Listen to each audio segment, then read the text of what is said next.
This man is an electrical engineer from Marion, Indiana. This man is a truck driver from Portsmouth, Ohio.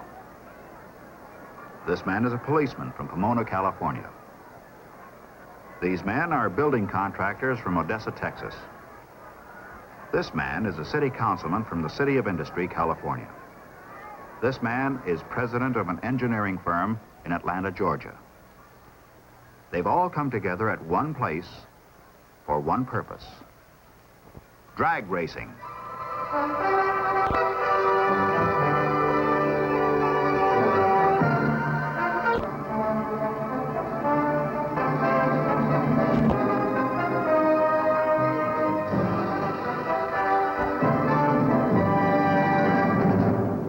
The story of this year's Nationals begins on a warm Wednesday morning, late in August, at the Speedway Shopping Center near Indianapolis, Indiana. This is where competitors from 36 states, the District of Columbia, and Canada find out whether their cars qualify as entries in the 1963 National Championships. The field is limited to 1,000, but there are many more applicants standing by, hoping for a chance if any of the entries are disqualified. The ages of drivers range from 16 to 61. 70 classes of cars will compete for 70 class awards and the class winners for 6 eliminator titles. More than $50,000 in prizes await the big go winners.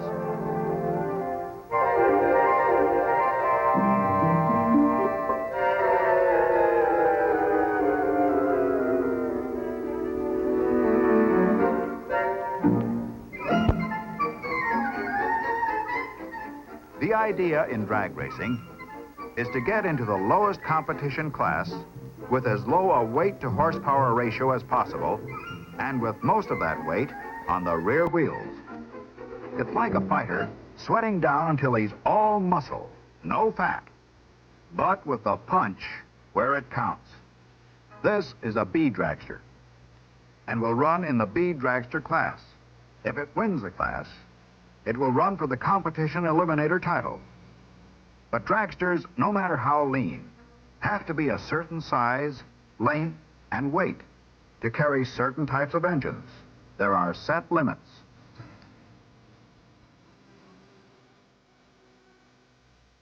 This car is in the factory experimental class, and the driver from Pennsylvania always has one of the top cars in the nation.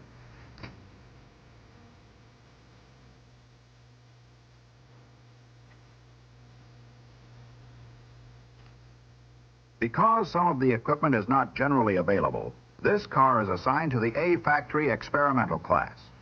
Stocks and dragsters, representing the extremes of the drag racing scale, are relatively easy to classify. But the modifieds, the cars in between, are hard to assess.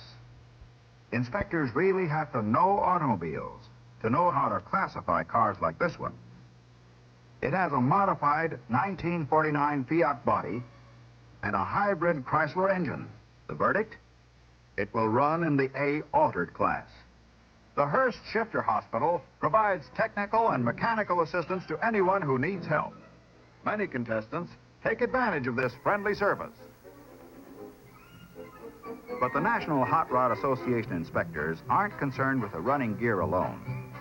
The driver's search for more speed has to be equated with safety and car handling. Roll bars must be a specified thickness.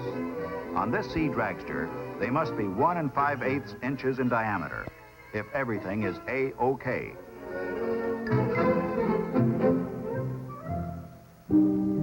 The next stop is the pit area of Indianapolis Raceway Park. In broad general terms, cars are either hot or stock. They're either factory assembled or showroom available, or they're modified in some specific way. Time for repairs and last-minute adjustments? Not much. There are 2 days of practice and 999 other guys who want time on the strip, too. At best, a driver and crew may have 4 or 5 chances to practice, a total of 40 to 50 seconds of running time to find out what's what. Dragsters have to be sharp. They have to know their cars inside and out. Wally Parks, National Hot Rod Association president, checks to see if everything is going all right. There is always something that can be done or redone better. Some minor adjustment or finishing touch that they feel may make the difference between winning and losing. The body may be an early 1950 vintage, but the power plant, this year's latest model.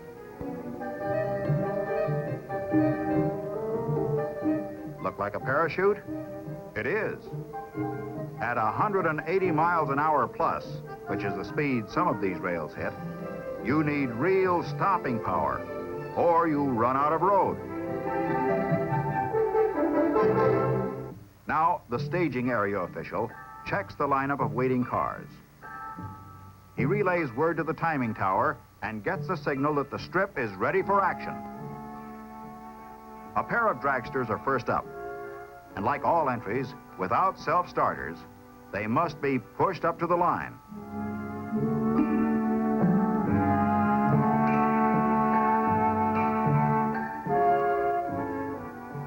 When the cars cross the starting line, they will break the light beams and start the electronic timers in the timing tower. Ready in the right lane, ready in the left lane. Keep your eyes on the Christmas tree, the electronic starter. The sequence of lights takes 2.5 seconds from top to bottom. And they're away. Practice or not, it's all out all the way. It's only 440 yards from start to finish. When the cars cross the finish line, they break the finish line light beams and stop the timers. The first car to cross the finish line also trips the lane lights, which are provided to tell the spectators which lane won. When the figures are relayed to the record keepers, a card is filled out that tells you your speed and elapsed time, accurate to the thousandth of a second. Runs are often so close that only the electronic clocks can separate the winner and the loser. Here's a speed merchant from another racing circuit, enjoying the proceedings. Parnelli Jones, the fastest man in Indianapolis Speedway history, with J.C. Agajanian, his car owner. Here's Herman Moser in a Dodge against a Pontiac convertible leading off a stock car practice session.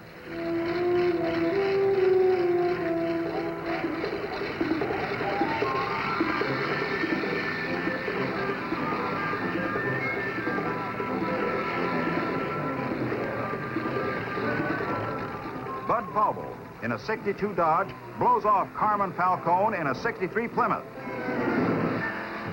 Bill Golden in another 63 Dodge takes Tom Steiner in a 61 Chevy Corvette.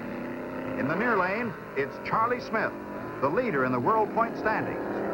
His 8 altered will run the distance in a little over 10 seconds. Some don't run at all and have to be pushed away from the starting line.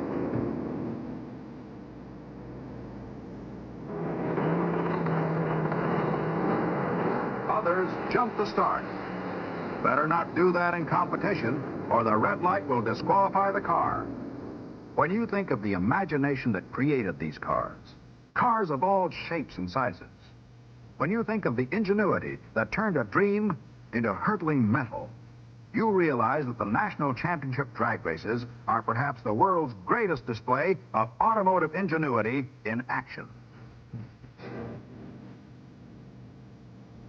Run. Move up. Run. Move up. Go. Go. Go.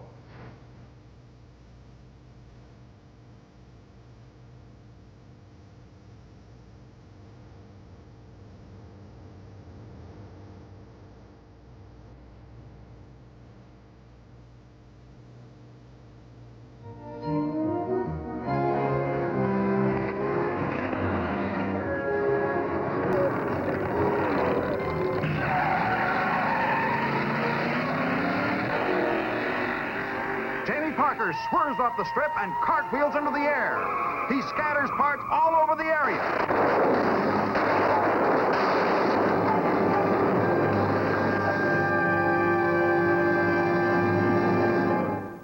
Luckily, all he got was a scratch on his forehead.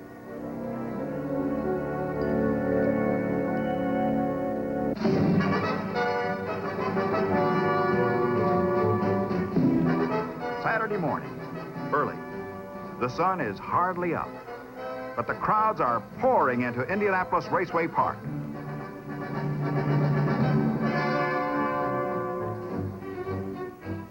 Some have stayed all night.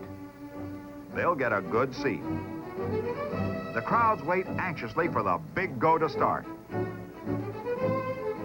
More eager fans jam into the park.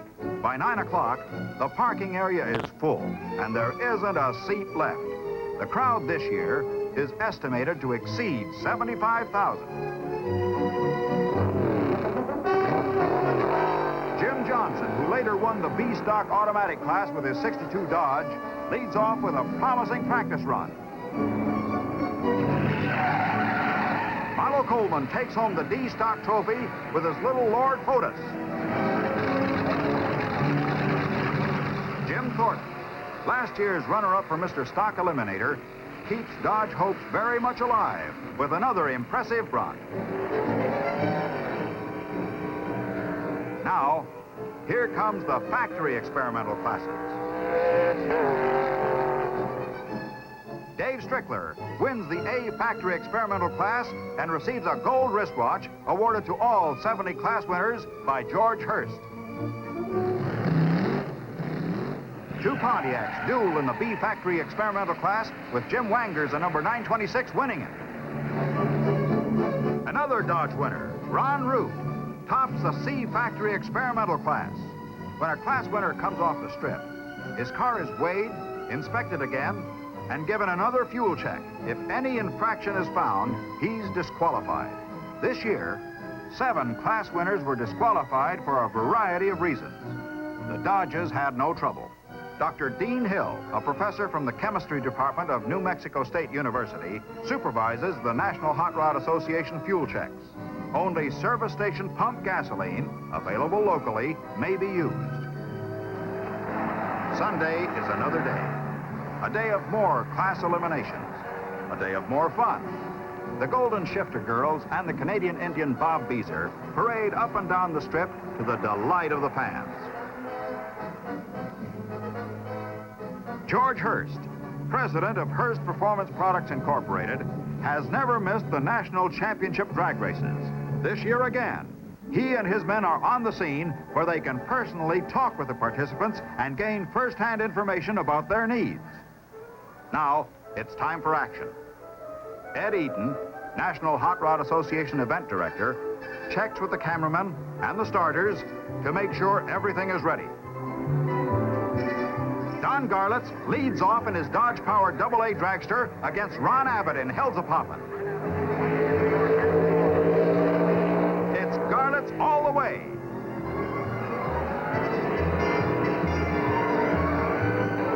Another Dodge-powered machine, Jim Parsons, a street roadster with a 63 Dodge engine, wins easily. More Dodge winners. Herman Moser takes a super stock automatic run as the big stockers take to the strip. And Jim Thornton, in the companion Ram Chargers Dodge, wraps up the super stock automatic class trophy. Dodge is going great at the Nationals.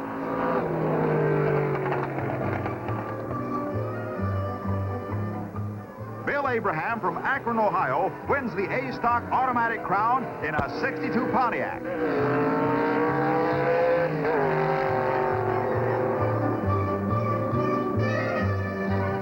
And here comes one of the high points of the whole meet. The Stone Woods Cook entry in the far lane and George Montgomery in the near lane. It's California versus Ohio in a battle of the gassers. Cook dared Montgomery to run against him, and this is the chance he's been begging for. Montgomery walks away with the run, and later, the A Gasser Trophy. Next, it's the F Gasser Trophy run.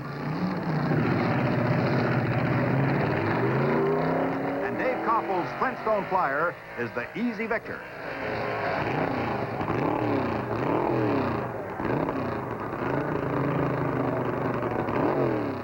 In the C gas class, it's Larry Teeter, last year's class winner, against Porky Zartman.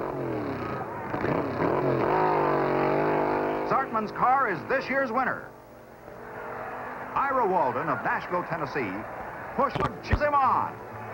In order to stay in competition, the driver must get his car across the finish line.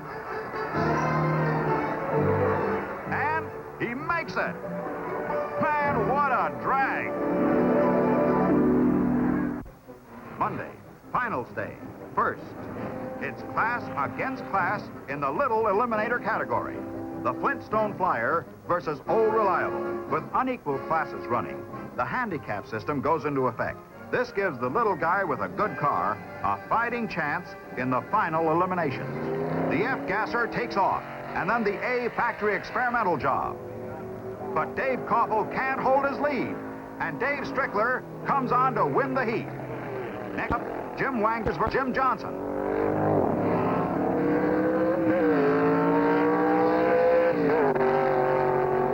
The B factory experimental takes the modified sports car, and the stage is set for the final elimination.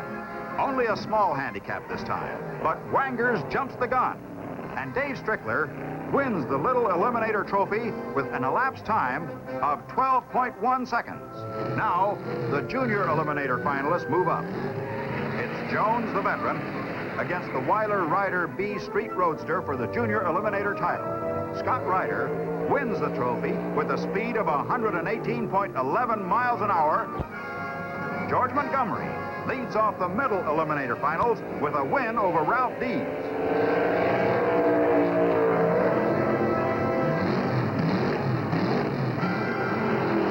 In another run, Peter Schattinger in the near lane, last year's little eliminator, loses to Hugh Tucker.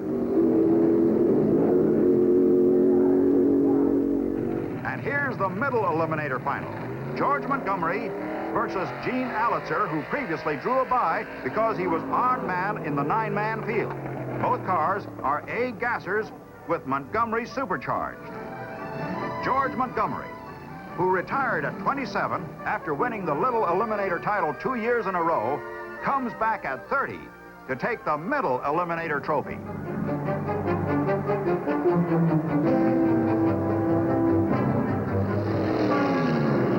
Into the competition eliminator semifinals. Jim Neely outruns the world's points champion Charlie Smith in lane number 2. Next up, the Yount brothers take on Harrison Jacobs, Bo Weevil.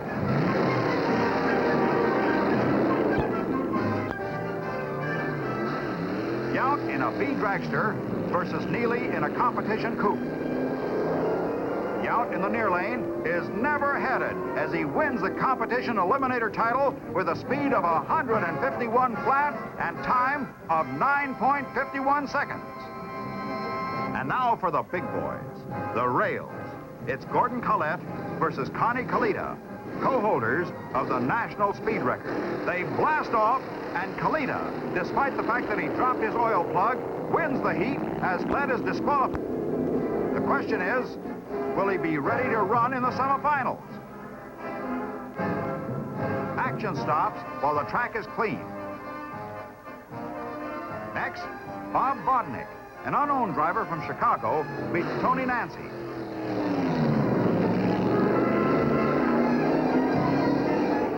In a close-fought battle, Vodnick wins it to go into the semifinal against Kalita. And here it is. Bob Vodnick, a 19-year-old part-time carpenter, versus the 25-year-old veteran, Kalita. Vodnick off like... Here's the upset of the year in the making.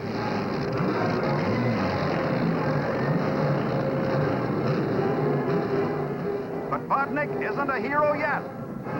He's got to beat Big Daddy, Don Garlitz. Knowing that Vodnick had been posting better elapsed time, Garlitz gambles and jumps the start. He's disqualified with an 8.67 elapsed time, while Vodnick is declared Mr. Eliminator. Vodnick covered the 440 yards in 8.62 seconds, hitting a speed of 174.75 miles an hour. Pretty good for a 19-year-old kid in his first year of racing. And now, it's stock eliminated. The drivers anxiously, nervously for the final eliminations.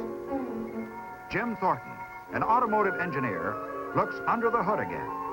Everything's got to be just right.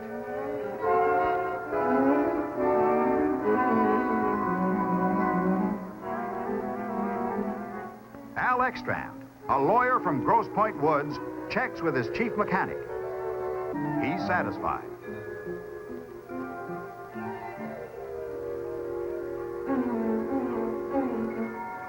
Herman Moser in Ram Chargers 2 tackles Dave Strickler's A Stalker with Bill Jenkins behind the wheel.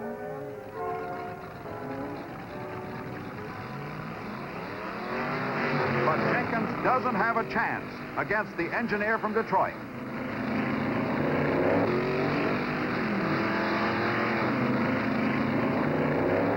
The Dodge beats the Chevy, and Moser goes into the all-Dodge stock final against Al Ekstrand. This should be a hot one. And it is. It's neck and neck. But at the halfway point, Moser pulls ahead to win the stock eliminator title with a time of 12.22 seconds and a speed of 116.73 miles an hour. Dodge is the top stock car at the Nationals, the 1963 Nationals. Exciting right down to the last run. Upsets, popular winners, and the accent on youth. But why do they come? Why do more than 75,000 people come to Indianapolis Raceway Park to see the Nationals? And why have hundreds of thousands of people all over the country made drag racing the fastest growing sport in America? Why? Because this is the age of the automobile, and drag racing is a way of testing everything a car can do in 440 yards. Hearst Performance Products Incorporated is proud to be a part of this growth, and not only provides a service to the youth of the nation in their participation, but also serves as the manufacturer of the famous Hearst Synchro-Lock and Competition Plus 4 speed shifters.